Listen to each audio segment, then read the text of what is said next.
Today we begin our journey through Shemot, or Exodus, chapter 19. We are not yet at the point of God giving his commandments, which happens in chapter 20. But we have changed directions from the Exodus to the period of Israel truly becoming God's chosen, or should I say, purchased people. It is important here for us to understand the beginning of this passage. Kasuto said that the reason why this verse 1, did not begin with, and it came to pass. Think about how many verses start that way, and it came to pass. But there's a reason why this one did not start that way. And Kasuto is saying that the reason why it did not say, and it came to pass, is because it causes this section to stand on its own. He said, it is as if we are to forget almost everything preceding this passage and concentrate wholly on this passage now. So if you will, please stand and cover yourselves for the reading of our scriptures today. For those of you who may not know at this point, I'm wired, I'm tethered to wires and cannot stand.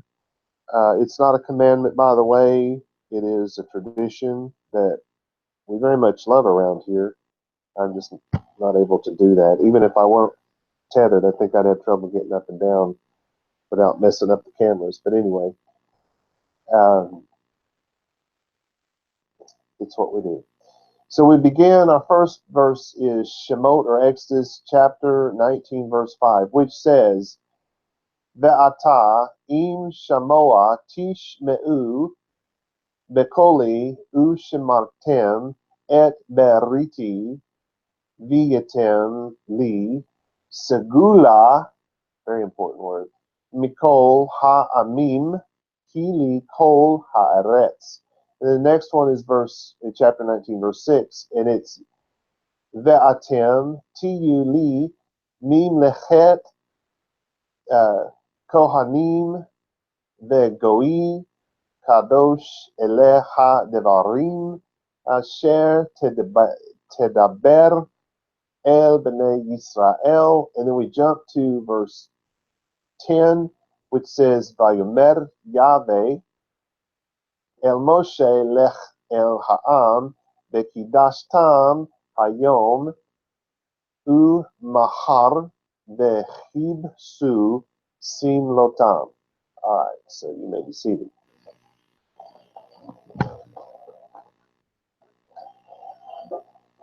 I was hoping the Glam Squad did their job today.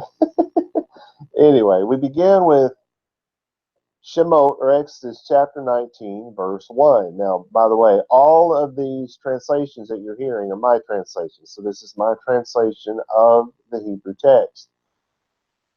And in verse 1, it says, in the third new moon, when the children of Israel went out from the land of Mitzrayim, in the day they came to the wilderness of Sinai. So let's talk about where it said third new moon. Kasuto said that the third new moon was no accident because it tells us that we are now in the 7th week from the first Pesach. And though the biblical text does not give us the exact date the Torah was given, it is reasonable, as stated by later sages, that the Feast of Shavuot takes place 7 weeks after Pesach, making Shavuot the celebration of the giving of God's law rather than a harvest festival like the pagans. And what about the words in the day? Many of the sages argued concerning which day. Rashi, Nachmanides, the Sephorno, and even Kasuto all argued that it was the first day of the new moon. Even Ezra argued meant that they journeyed from Rephidim to Sinai in one stage. Now remember, a day, a yom in Hebrew, is a period of time. The day in the wilderness of Sinai encompassed the entire time the children of Israel were in the area of Sinai, all the way up until they entered into the promised land. That 40-year period is the day of Sinai. It was never supposed to be seen as a particular 24-hour period of time. But the reason why they're trying to make this a 24-hour period of time is because they're going to count up the days and try to show that it is exactly 7 weeks from Pesach. All right, verse 2. They had departed from Rephidim and came to the wilderness of Sinai, and they pitched their tents in the wilderness, and Israel camped there in front of the mountain. Now, these words, in front of the mountain. To that, Rashi said that before the mountain or in front of the mountain shows the unity of the Israelites as they prepared to receive the Torah, in contrast to their murmuring and dissension up to this point, which I think is a little out there, but I'm okay with it. Now, in his book, a commentary on the book of Exodus, Umberto Moshe David, that's the guy we call Casuto, wrote the following. The location of the wilderness of Sinai and of Mount Sinai is in doubt. Even if we reject the view of those who set the route of the Israelites in the north and seek Mount Sinai near Kadesh Barnea, and also of those who look for Mount Sinai in the land of Midian, and for it in the southern part of the peninsula, called today the Sinai Peninsula, it is still impossible to determine precisely the site of the biblical Mount Sinai. So no one knows for sure. Casuto pointed out that we know that this Mount Sinai spoken of here is the same mountain spoken of in chapter 3 called Horeb. Horeb. Oh, Horeb, how would you say that in English? Horeb? Horeb? Something like that. Which means dryness or dry ground. It was also spoken of in chapter 18, verse 5, by the way. Now, verse 3. And Moshe ascended to God, and Yahweh called out to him from the mountain, saying, Thus shall be said to the house of Yaakov, and it shall be made known to the children of Israel. So if you say it to the house of Yaakov, then the children of Israel are going to hear it. Why? Because they are the house of Yaakov. There are people who try to argue that somehow calling it the house of Yaakov meant first he had to talk to the women, and then he had to talk to the sons of Israel. No, that's not how Hebrew works. And the people who say that, the sage who said that, obviously didn't speak Hebrew. So, if you tell the house of Yaakov, or Jacob as we know him in the West, you tell him these things, then the children of Israel know, because they are the house of Yaakov. So anyway, but God said, Thus it will be said to the house of Yaakov, and shall be made known to the children of Israel. But let's think about it. In that sentence it said, Moshe ascended to God, so he went up to God. Casuto wrote the following about that. Moses did not rest or remain facing the mountain, in other words, at a distance in front of it like the people did, because he remembered that on the day that the vision of the burning bush had appeared to him, he was told, now this is chapter 3, verse 12, he was told, When you have brought forth the people out of Egypt, you shall serve God upon this mountain. He had already brought the people out of Egypt, and now that he had arrived at the mountain, he immediately went up to God to keep his trust. He did not wait that God should call to him first, but he went up before he was summoned. Now, Nachmanides said that Moshe ascended only part way and did not go into the cloud. He believed that the same rules applied to Moshe that applied to the people. If the people would die by touching the cloud, then Moshe would have died. So he believed that Moshe only went part of the way up. And the words called out. Casuto felt that the Hebrew word vayikra didn't really mean summoned or call out, but meant that God spoke with a loud voice. And I always teach that vayikra is and he cried out, literally, means that he cried out with a loud, passion-filled voice. We lose the meaning if we leave out the passion-filled. So I'm in agreement with Casuto, but would take it a little further than he did. This, he said, is significant because as he points out, this usage of this word was taken from the Yehudim, or from the Jews, from Canaanite or Canaanite poetry. He's saying that the Jews borrowed this from Canaanite poetry, which commonly, he said, used this verb to introduce the speeches of its heroes. And then the other words in this sentence that stand out, thus shall be said. Or in English, thus saith me, Kasuda pointed out that thus you shall say to so-and-so and tell the son of so-and-so or anything like that was commonly found in the poetic tradition, again, of the Canaanite, of the Canaanites. All right, so let's go to verse 4. Here we will only look at God's description of his deliverance of Israel from the bondage of Mitzrayim. It's Egypt.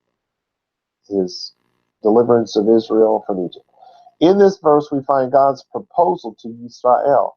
It is from this proposal and the events surrounding it that the Jewish people developed the ancient wedding customs, some of which are still used to this very day. And by the way, wrapping a glass up in a napkin and putting it on the ground, stomping on it, does not go back to this time period. That comes out of Russia. All right, so let's look at the phrase "Va'esa etchem." It's "and I lifted you," or "I bore you." It's the word is asa. It's to take up, to lift up, to express the idea of raising up, of bearing and taking up. And a good example is, "and the waters bore up the ark." Speaking of Noah, when he built the ark, it was just on the ground, and then the waters came, and the waters lifted that ark up off the ground. So it's to lift up and carry. And God's basically saying, I made you fly. I made you to soar. I did it in a grand way. That's why he's using these words. Rashi, who was citing Onkelos at the time, translated it, I caused you to travel. He explained that the people were scattered throughout Goshen and were gathered together at Ramses and thus able to leave Mitzrayim. So he's taking on that, I gathered you together literally, and putting it with that, which is okay, but God's really saying, I did it in a big way. And so it encompasses the 10 plagues. It encompasses them gathering together at Goshen. That's part of it. It encompasses them going across the dry sea and the Egyptians being drowned with their king. All of that's part of what's being talked about here. So then our next phrase is al kanfei nesharim, on eagle's wings. By the way, eagles carry their young on the wings. Don't know if you knew that, but they do. If take them somewhere, it's like, you've probably seen a dog, how they pick up their pup by the neck and walk around with them to take them where they want to go. Cats do that as well.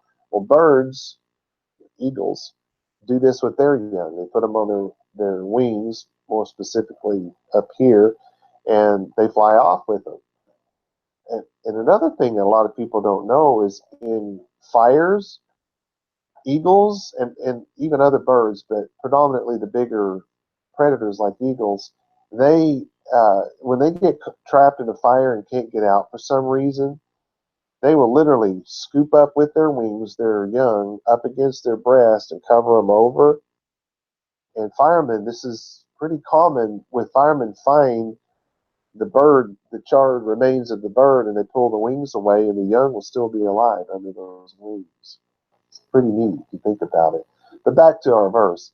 Sadia and the Septuagint both say that this was a simile. It was idiomatic, if you will. It should not be taken literally. So no one should think that God actually gathered the children of Israel together and stuck them on the wings of an eagle, right? We may laugh about that, but there are cultures that would take that very literally. All right, our next phrase from this verse is Va'avi etchem elai, and brought you to myself. Okay. So, verse 4, you have seen that which I did to the Mitzrayim, to the Egyptians. And I lifted you up and carried you on eagle's wings. and I brought you to myself. All right, verse 5. Literally, now we're going to go through every word on this one. Literally, it says, and you, if, and this is a big if, listen, so, and if you listen, shall obey they, invoice me, and keep you, covenant me, become you to me purchase treasure from all the peoples, for to me all the earth. You know, if you work through that real slow and read it a few times, you pretty much get the gist of it. It's just, and you probably ought to, if you want to really learn how to think in Hebrew without using the Hebrew language, this is a good way for you to do that. All right, so it begins ve'ata. Now, this doesn't sound like word. Ata is you, right? But it's also now. So he's either saying and you, or he's saying and now. And it could actually, in this case, be written either way, but he is saying and you. Because think about it. And now, if you'll do this, or and you, if you'll do this, right? It would work either way. I'm just saying that what he actually said was and you. But if, this is, I wrote interrogatory. That's not right. Conditional. That was the word it was supposed to say. This is conditional. This is a big if. If you do something, something else is going to happen. So if, what are we going to if here? Shamoah. It's here. Shema Yisrael. Yahweh Eloheinu. Yahweh Echad, right? The word Shamoah, Shema. It's Shamoah. If you'll hear, if you hear with your ears, you got to understand it with your whole heart and mind. Your heart and your mind, by the way, are the same thing in Hebrew. If your heart says yes and your mind says no, you're suffering from schizophrenia. Just saying. But you got to hear it with your ears. You have to understand it with your whole heart and mind. And then you have to act upon what you've heard and understood. And the way I always like to describe it, because it's a good description, is if I say, man, I'm thirsty. Well, everybody in the West just heard me. They understood me. They think that's the end of it. But in the biblical times, that wouldn't have been the end of it. You have to respond. You have to, and by the way, hearing comes from reading as well. If you read something and you understand it with your whole heart and mind and act upon it, then you heard. So when you read the words of God in your Bible, you are hearing the voice of God. Another thing that's a concept from the Bible times that's largely lost on the Western world. But anyway, so to Shema, to Shemoah, as it's written here, you have to hear with your ears, because they were going to actually hear God. You had to understand it with your whole heart and mind, and you had to act upon it. So if I say I'm thirsty, then you either have to say, well, get off your bum and get something to drink. That's the response, is it not? So you've heard, you've understood, you've responded. Or you could say, you don't have to say anything. Just run in there and grab me a glass of water and hand it to me. That's a response. You just have to respond. If any one of those three parts is left out, you didn't hear. Okay, then it says tish me'u. That's the same word. But remember, it's to hear, it's to understand, and to do, right? So this is of the idea of you heard with your ears, you understood it with your whole heart, and so now you're acting upon it. Well, think about it. If God's giving you a command and you're acting upon it, what are you doing? Obeying. You are obeying. You're not saying it passed away and we live by something else. You're obeying. And so here's the big if. You're going to hear it and obey it. If you hear it and obey it. Then it says the Koli. The sound of my voice. God's saying the sound, you got to hear the sound of my voice. That's why it's so important for you to understand when you're reading the Bible, you're hearing the voice of God, even if it is your voice in your head. You're hearing the voice of God when you're hearing the words that God spoke. So to hear my voice, they're going to hear God's voice. It doesn't make any difference if God speaks directly to the people. I am the Lord, thus saith me, from the cloud. That doesn't matter. Or if God tells it to Moshe, and Moshe comes and said, this is what God said. Or a prophet shows up out of nowhere and says, thus saith the Lord, right? It doesn't, or you read it in a book. It doesn't make any difference because Moshe wrote it in a scroll, right, which eventually became a book. Was translated into a book.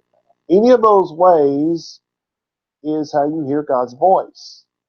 So now if you hear, understand, and obey God's voice, the things that God said, and then it says, as if you didn't know this already from what he's already said, he's going to reinforce it. U shemartem is from the word shamar, and keep. You got to keep it. You got to watch it. You got to guard it. In a narrow sense, it's of a garden, a man tending to it. He prepares the ground, he plants the seed, and he waters it, and he plucks away the weeds, he takes away the bad so that the good can come up, right? He tends to it. And so it's in a wider sense, it's to keep it safe, to preserve it. Because if you don't, the stuff's not, and if you don't keep your tomatoes safe from the squirrels, you're not going to eat brand new tomatoes. I'm just saying. Or you're going to be partially eaten tomatoes.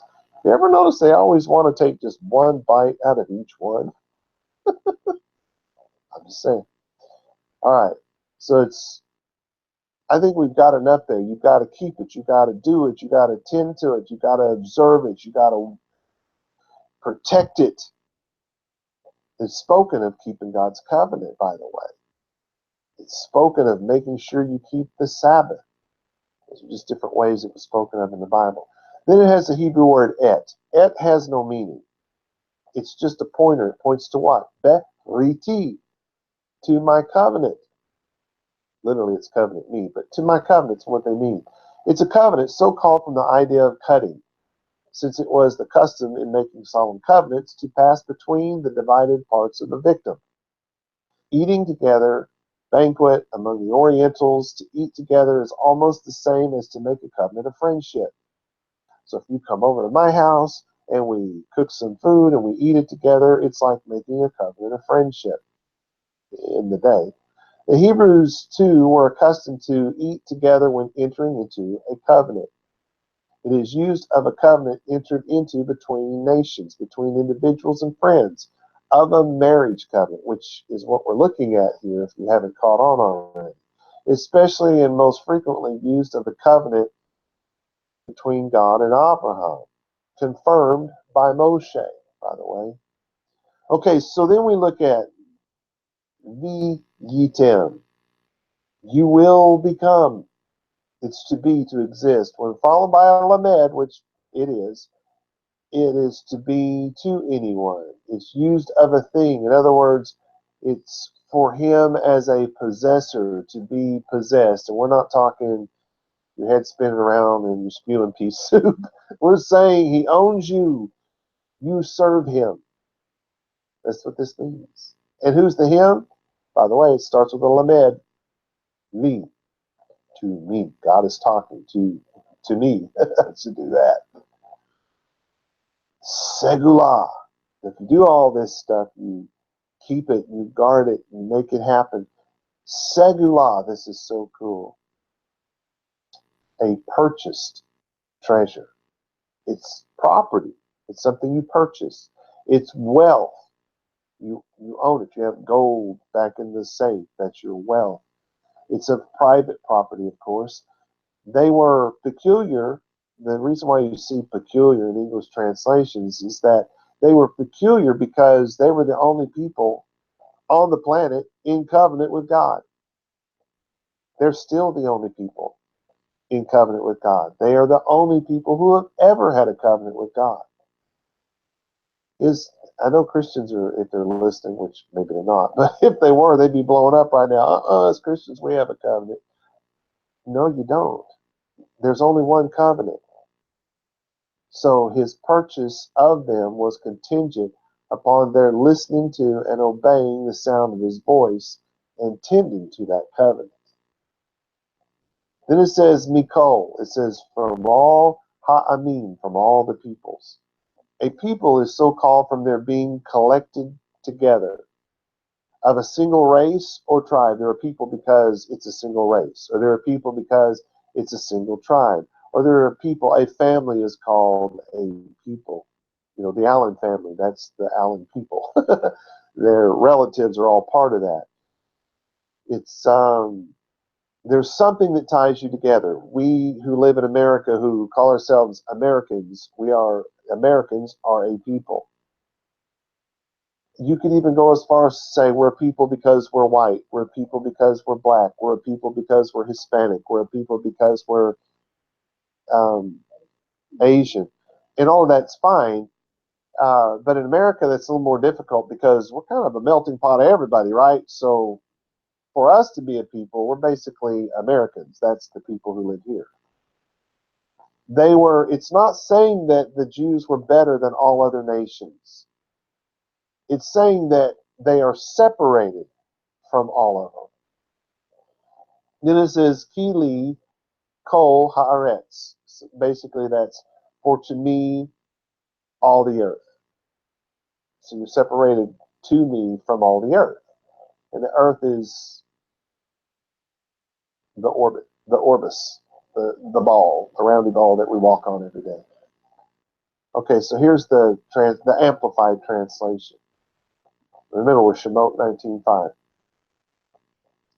And now, I put now in there because I say you in the next couple of words. And now, if you listen with your ears, understand with your whole heart, and obey the sound of my voice, and tend to this covenant, then you will exist to me as an acquired possession from out of all the nations, because all of the earth is mine.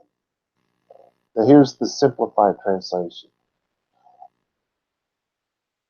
And if you listen intently to and obey my voice, and you keep my covenant, you will become to me a purchased treasure from out of all the peoples, for all of the earth is mine.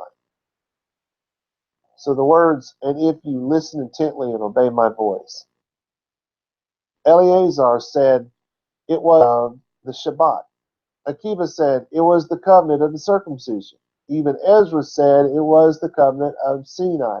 Nachmanides said it was the covenant made with Abraham, which is found in Beth Reshit, or Genesis 17:7.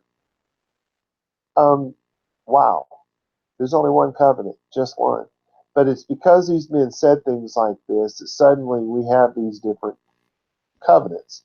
Circumcision is not a covenant. It is a sign of the covenant, right? So Akiva's not right. The covenant of the Shabbat, keeping the Shabbat, is not a covenant. It is the sign of the covenant. Because isn't that number 4 in the covenant? Keep the Sabbath day holy. I'm just saying. So Nachmanides is correct. There's only one covenant, and it's the covenant that God made with Abraham and fully entered into at Mount Sinai through Moshe. Just as a side note here, there's a doubling of the verb here, and it was used for emphasis, so you shouldn't get 2 bullet points here. Now, the words, for all the earth is mine. The Sephonos said that this means that God loves all righteous people no matter where they are from. Okay. Or it just means all the earth belongs to God. Just saying, he created it out of the matter that he created. It's his. You know, there's this old joke that I heard years ago. The atheists, they come before God and they say, look, God, we've become gods. Man is now man God. You know, we don't need you anymore because we can create life. And God says, really? That's interesting. Well, show me how you do that. And so they go out and they gather up some dirt and they start shaping it. They're going to turn this dirt into a human. And God says, no, wait. No, go get your own dirt. Okay. So literally, Shemot, or Exodus 19:6 says, and you shall be they to me. So it's plural. That's why the they is there. You shall be to me a kingdom, priest, and nation holy. These the words which shall speak to children of Israel. Again, if you work through that a couple of times, you kind of get it. So Sarsa be'atim, and you, tigu, you shall be. This is in plural, so it's speaking to the whole group. You shall be. You're going to exist. Remember, this is the one that after it, there's a lamed, so it's you. He becomes your possessor. You become his property. You will be li to me, mim lechet. That's a kingdom, a dominion, both of the royal dignity and of countries that are subject to a king. You will be a dominion. You will be a kingdom. What? Of Kohanim, a kingdom of priests. It's the guys you think of that when you watch the movies about the Exodus and stuff like that, the guys that wear the funny clothes and walk around going, no, I'm just kidding. That's the wrong religion. No, it's the priests of the religion, right? Kohanim comes from Kahan, or Cohen, as it's more commonly said. It's to predict. A prophet. A prophet predicts. See, we've come in the Western world to think that the prophet comes along and says, "Thus saith the Lord." So you think God said, "Hey, Mr. Prophet, go say this to the people." That's what we think in the Western world. But no, a prophet predicts. So he reads the Torah. He's trained in the Torah. He's become a doctor of the Torah. You have to do all these things. Literally, the word Cohen, or the word for prophet, Navi, in Hebrew, you can't be one unless you speak Hebrew. So it's a person who speaks Hebrew. It's a person who is a doctor in the Torah, and then because of what he knows about the Torah, he stands up and says, "Thus says the Lord." It's like starting, if you're thinking of it in Western terms, it's like somebody get a speaker, a guest speaker coming in, and he starts off and he says, "According to this, according to that," or something along those lines. Or if it's Christian, they're going to get it. The Bible says, right? That's a prediction. When you get to the place of the Bible says, if you live in sin, you're going to reap from that sin. So the prophet gets up and he says, "Thus says the Lord." This America is living in sin, and now she's going to reap from her sin. See, God didn't go whisper that in some guy's ear. He knows that from whatever you sow, you're going to reap from that. So if we sow into sin, if we sow into the flesh, as it's called by Jews, instead of the spirit, which is what the Bible is called by the Jews, then we're going to reap from that. So we can look at the things that are happening around us and we can predict what's going to happen according to the Bible. So that's what you need to know. The prophets are doctors of the law. They're not just some guy coming around saying, "Oh, God told me this," or "Oh, God told me." Those are not real prophets. That's the quickest way to know somebody's prophesying is when they say, "God told me." Okay, Kasuto said that all the Yehudim were to be priests. I mean, think about what it said. It actually did say that you'll be a kingdom of priests. It doesn't separate it out. So Kasuto says everybody, every Jew there was supposed to be a priest, a people that will occupy among humanity the place filled by the priest within each nation. Rashi and Rambam said that Kohanim, or priest, was used in Scripture as a synonym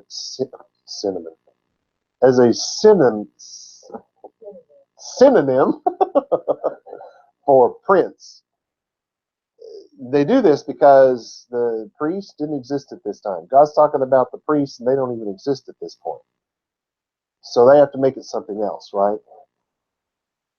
Then a go'i, and here go'i, go'im, Gentiles, right? That's really the word for nation. It's not for Gentiles. We think of it in English, but it has crossover, so it happens that way. But you'll be a nation. Properly, it's a confluence of men. The word is general, and used of nations at large. It's used of all nations. It's used of the other nations other than Israel, which is where we get the idea for Gentiles.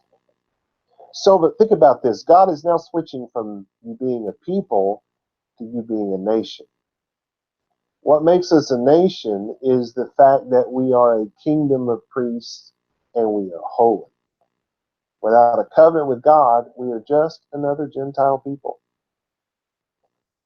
Then it says Kodesh. This is how we know it's priest and holy, right? Because the next word is Kadosh, which is holy.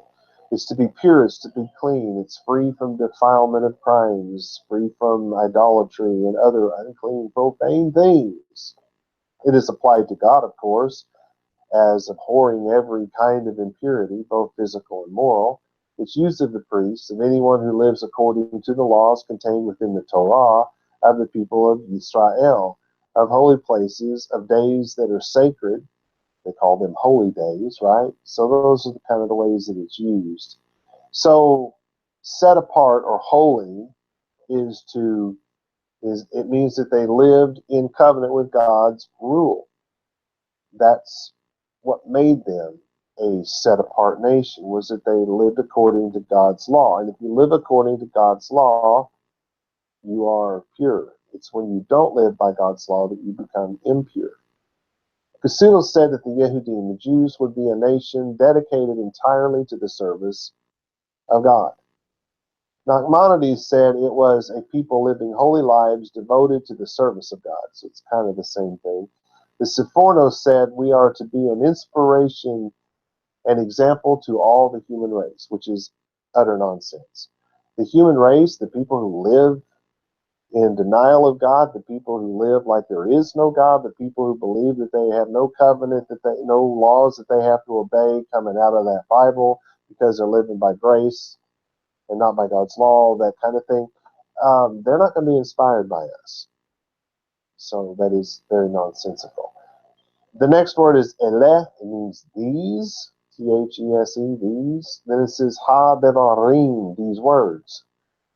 These are words, they're speeches, it's a discourse, it's a promise, something promised, a precept, an edict, a royal mandate. And it's used of sayings, it's used of a sentence, something a wise man said, especially used of the words or the oracles of Yahweh himself. It's used of counsel. If somebody gives wise counsel, right? That's enough on that one. Asher, which means which, or that. W-H-I-C-H or T-H-A-T. Right? It's those words. Te daber, you shall speak. These are the words which you will speak. But this word here is setting in a row. It's arranging in an order.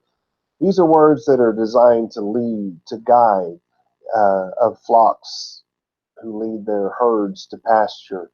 But it's used of words that rule because remember, they're edicts, they're mandates and stuff like that. So it's the words that lead people and direct them in how they ought to live and conduct their lives. So it's use of laws, right? Then it says El, which means two, as in T-O. Then it says Bene, so these are the words you're going to speak to Bene, the children. It's sometimes used for a son, a descendant, a grandson, but it's used of more commonly of children. It's used for men and women because it's children. It's all encompassing, if you will. But there is something that we need to know here about children.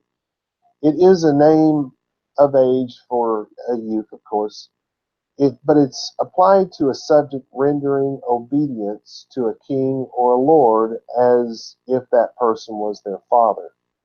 Metaphorically, a son of death is one who is doomed to die, as if delivered into the dominion of death.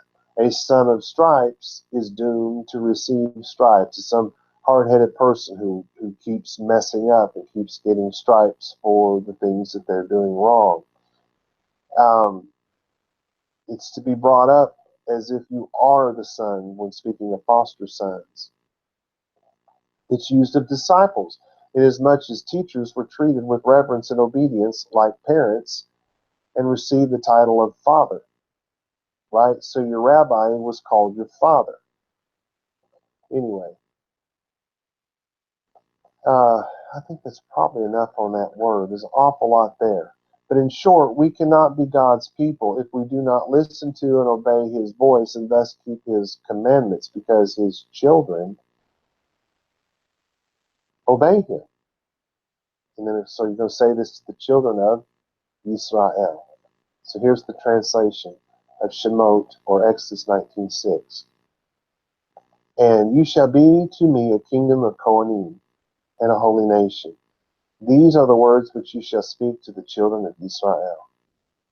So your law is basically, if you listen carefully and obey God's voice, in other words, you keep his covenant, then and only then will you become a kingdom of priests and a holy nation. That's what it's going to take.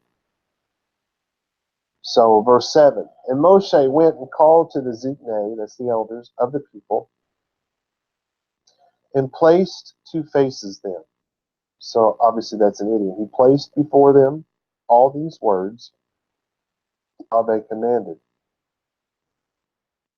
He placed to faces them, or before them. Pseudo said that to set or place before them was the same thing as to propose, to make a proposal to them. Moshe went to the Ziknei, not the people. Keep that in mind.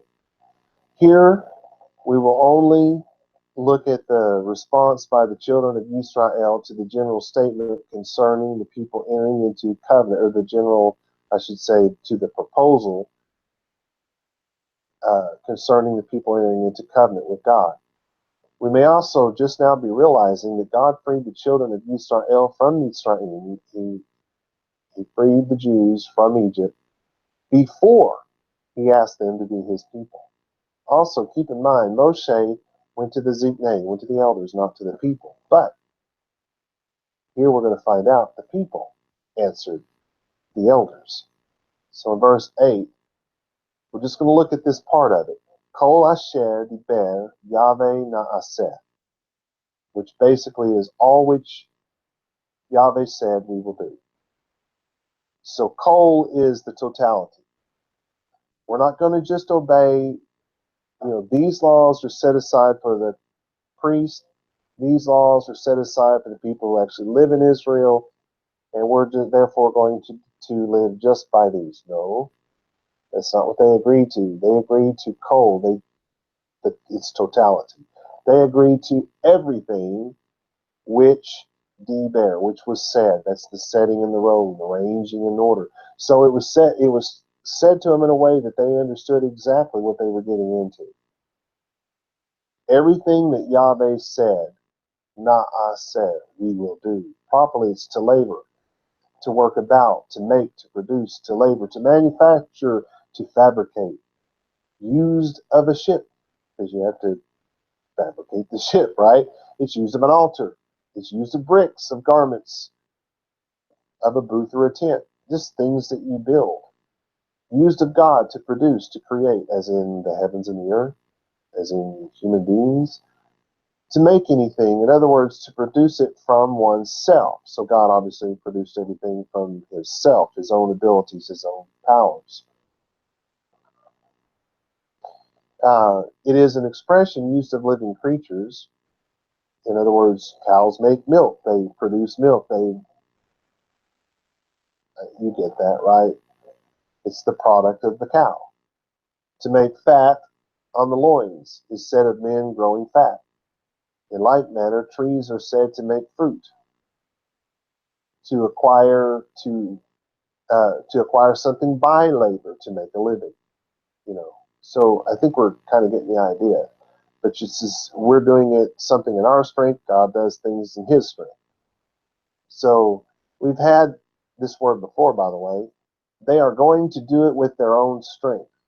That is to say, just as God delivered them with his own strength, they will now obey him with their own strength. All right, so here's the translation. We're on verse 8.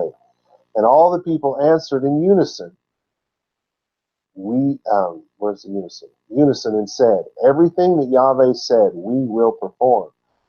And Moshe returned the answer of the people to Yahweh. So let's look at that, answered in unison. Even Ezra said that the people said these words in unison. Everybody said it at the exact same time. So apparently Moshe stood on the mountain, he was tapping his foot, and said, 1, 2, 3. Kasuto said that to answer together or to answer in unison was the same thing as saying the people were of one mind. In other words, they were in agreement.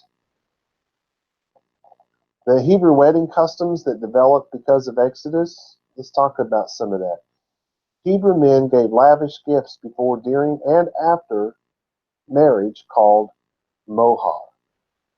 They based this on what just happened. Before God asked the question, he gave them freedom from Mitzrayim, which is Egypt. He gave them the spoils of Mitzrayim. He destroyed the Mitzrayim king and his army. During their betrothal, they had a pillar of cloud by day and a pillar of fire by night. They had manna. They had water from a rock. Their shoes didn't wear out, and so on and so forth. And of course, after consummation, they get eternal life, eternal peace, eternal joy.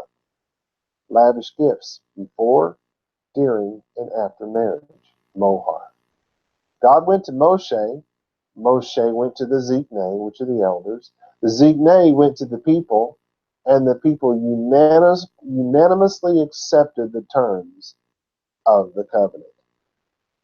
When it was time for a young man to marry, the young man's father, someone sent by his father, or in some cases the young man himself, would go to the girl's parents. So, what did I just say? Someone went to the parents. Then after that, the parents would go to the daughter. Then after that, the daughter would either accept the terms of the covenant or not. Sound familiar? It comes from that.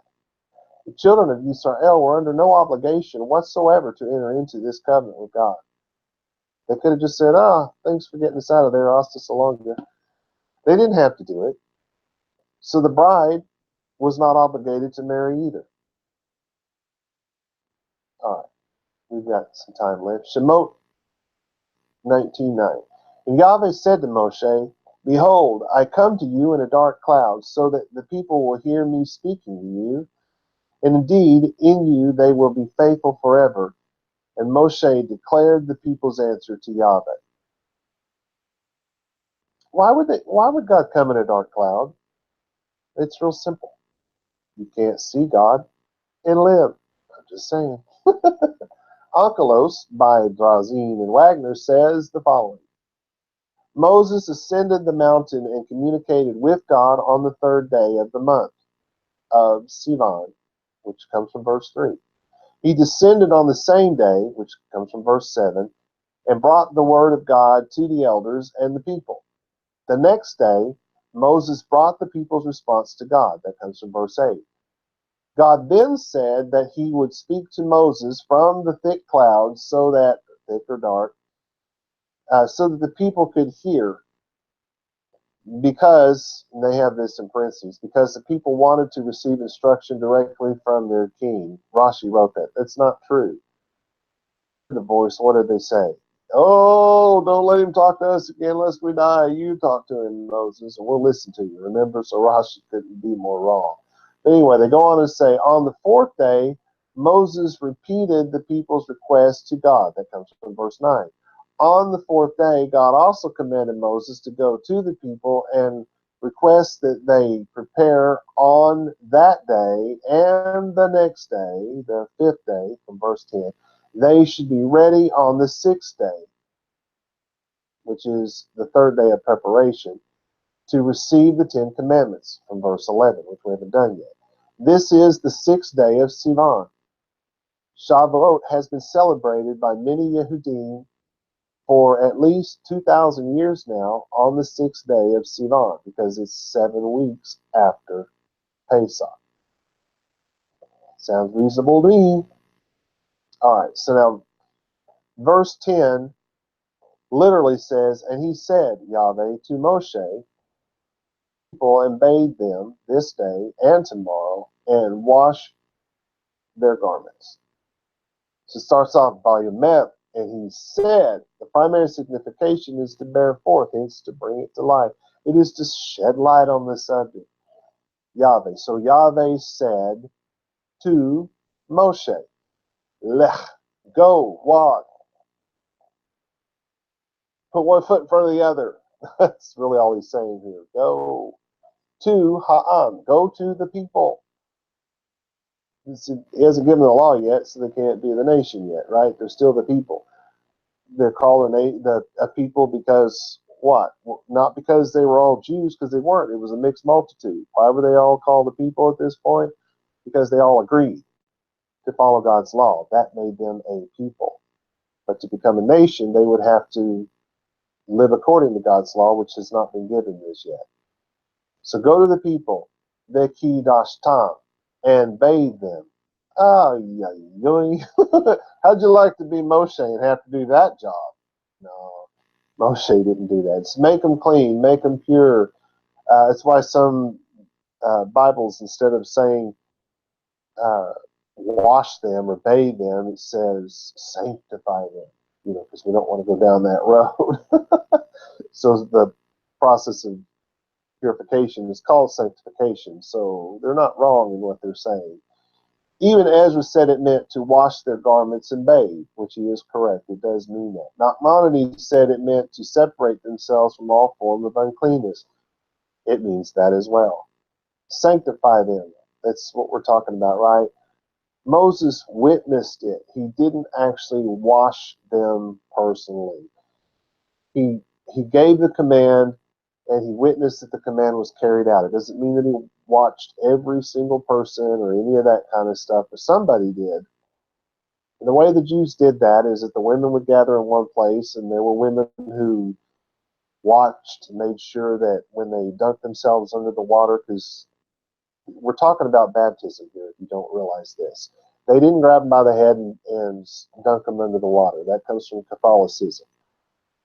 Back in this day, back in the Bible day, back in the time of even Jesus, if you're a Christian listening, they did not dunk people. The people dunked themselves. Somebody stood on a bank, or if the water, there are places in where you have to walk out, uh, I don't know, 100 yards before the water is finally going to be deep enough for someone to dunk themselves. So in those cases, the baptizer, the person who witnessed the baptism, not the person who grabbed your head, because they didn't do that, but the baptizer was the witness. They would have to go all the way out that 100 yards and stand in the water beside the person and witness that everything went under, because they would go under and they'd reach up and pull their hair under, because generally everybody had long hair back then. The people who had Nazarite vows, of course, would have all different lengths because, they cut it off bald and then it grows in. And so at one point it's going to be completely bald. Another place it's going to start to come over the ears, and later it's going to hang down to their knees. I mean, it's all different lengths of hair. So, but most of them had long hair, and they would have to reach up and pull that hair down to get it to go under the water. So you had a witness. That was the baptizer. And that's what's happening here. So Moses didn't personally witness women going under the water. There was a woman who watched the women. Well, there would have been several women who did this. And then over on the men's side, there would have been men who did the same thing. But Moses didn't do this personally. He gave the command, and it was taken care of. Okay, then it says this day. So we're talking about this very day. I've already talked about what Yom means, so we'll skip on past that for now. Then it says Mahar, today and tomorrow. Then it says the Hibsu, and wash. That's to tread and to trample with the feet, because that's what they used to do with garments. They used to put them in the rivers and trample on them on the rocks, to try to get them clean, uh, and even rub them against the rocks to try to get stains out and stuff like that. Okay, then it says simlotam, their garments, whatever it is that they're wearing. So here's the translation. Again, we're Shemot or Exodus 19:10. And Yahweh said to Moshe, go to the people and purify them today and tomorrow, and wash their clothes. So you had to purify your clothes and your body. Meshalim, or Proverbs, chapter 30, verse 12 says, "There is a generation that are pure in their own eyes, and yet is not washed from their filthiness." Their filthiness was on the inside. They lived a clean life. And speaking of the generation who are pure in their own eyes, they lived a clean life. Their clothes were clean. They ate the right foods, prayed the right prayers, gave the right amount of money. But they only did it out of duty or to be seen of others. Their hearts were far from pure. To wash, to sanctify is to purify, to clean, to separate the filth from the body and the heart. The cleansing of the body, clothes, and mind is supposed to be the preparation before the covenant is entered into. Now listen carefully. It is the first step the bride takes in preparation for her marriage.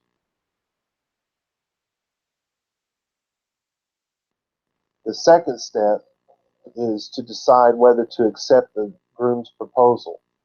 The third step is the washing or the baptism of the body, the clothes, the heart, and the mind. In other words, the washing of everything carnal.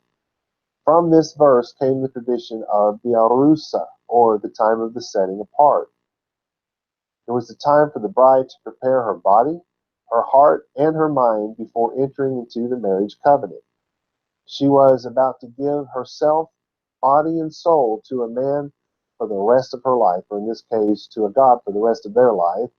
They were about to do it. In the wedding, she was going to live her life set apart from all others, belonging only to her husband from this time forward. So these people were going to live their life, the rest of it, set apart from all other people, being faithful only to Yahweh God. Now, in the wedding, she was about to surrender her life and any authority she had over it to this man. So her heart needed to be completely prepared to let go. And so in this time and place, the children of Israel were about to surrender their life and any authority they had over to it to this God. And their heart needed to be completely prepared to let go. The Arusa is made up of the steps we go through in preparation to give our heart, soul, and strength to God. These are the first steps in the salvation process as laid out by God. We don't do this because something took hold of our heart, but when we do this, God takes hold of our heart, and then the emotions will most likely overwhelm us at that point. Okay. Um,